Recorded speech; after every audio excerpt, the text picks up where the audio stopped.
Hey guys, good to see you back again. It's Tuesday the 21st, and today we'll be picking up in Luke chapter 21. As Jesus looked up, he saw the rich putting their gifts into the temple treasury. He also saw a poor widow put in 2 very small copper coins. "Truly I tell you," he said, "this poor widow has put in more than all the others. All these people give their gifts out of their wealth, but she, out of her poverty, put in all she had to live on." Some of his disciples were remarking about how the temple was adorned with beautiful stones and with gifts dedicated to God. But Jesus said, "As for what you see here, the time will come when not one stone will be left on another. Every one of them will be thrown down." "Teacher," they asked, "when will these things happen? And what will be the sign that they are about to take place?" He replied, "Watch out that you are not deceived, for many will come in my name claiming, 'I am he,' and the time is near. Do not follow them. When you hear of wars and uprisings, do not be frightened. These things must happen first, but the end will not come right away."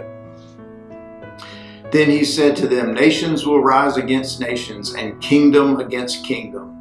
There will be great earthquakes, famines, and pestilence in various places, and fearful events and great signs from heaven. But before all these, they will seize you and persecute you. They will hand you over to synagogues and put you in prison. And you will be brought before kings and governors, and all on account of my name. And so you will bear testimony to me. But make up your mind not to worry beforehand how you will defend yourselves, for I will give you words and wisdom that none of your adversaries will be able to resist or contradict. You will be betrayed even by parents, brothers and sisters, relatives and friends, and they will put some of you to death. Everyone will hate you because of me, but not a hair on your head will perish. Stand firm and you will win life. When you see Jerusalem being surrounded by armies, you will know that its desolation is near. Then let those who are in Judea flee to the mountains. Let those in the city get out, and let those in the country not enter the city. For this is the time of punishment and fulfillment of all that has been written.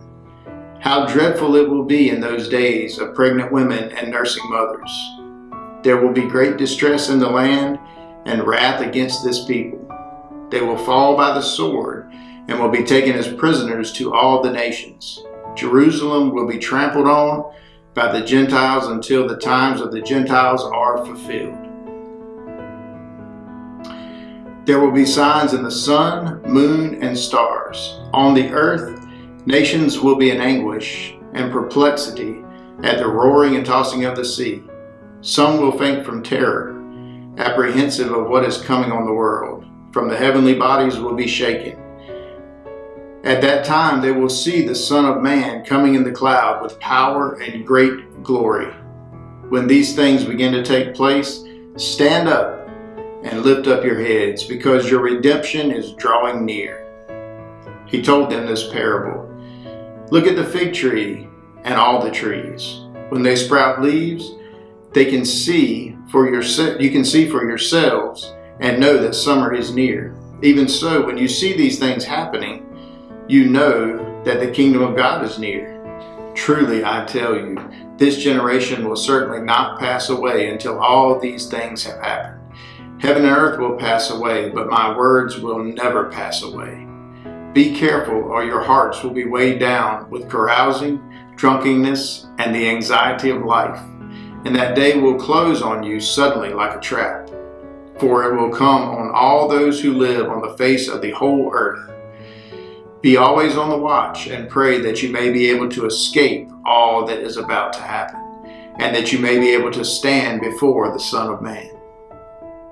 Each day Jesus was teaching at the temple, and each evening he went out to spend the night on the hill called the Mount of Olives. And all the people came early in the morning to hear him at the temple. Thanks for joining us again today, guys. See you later.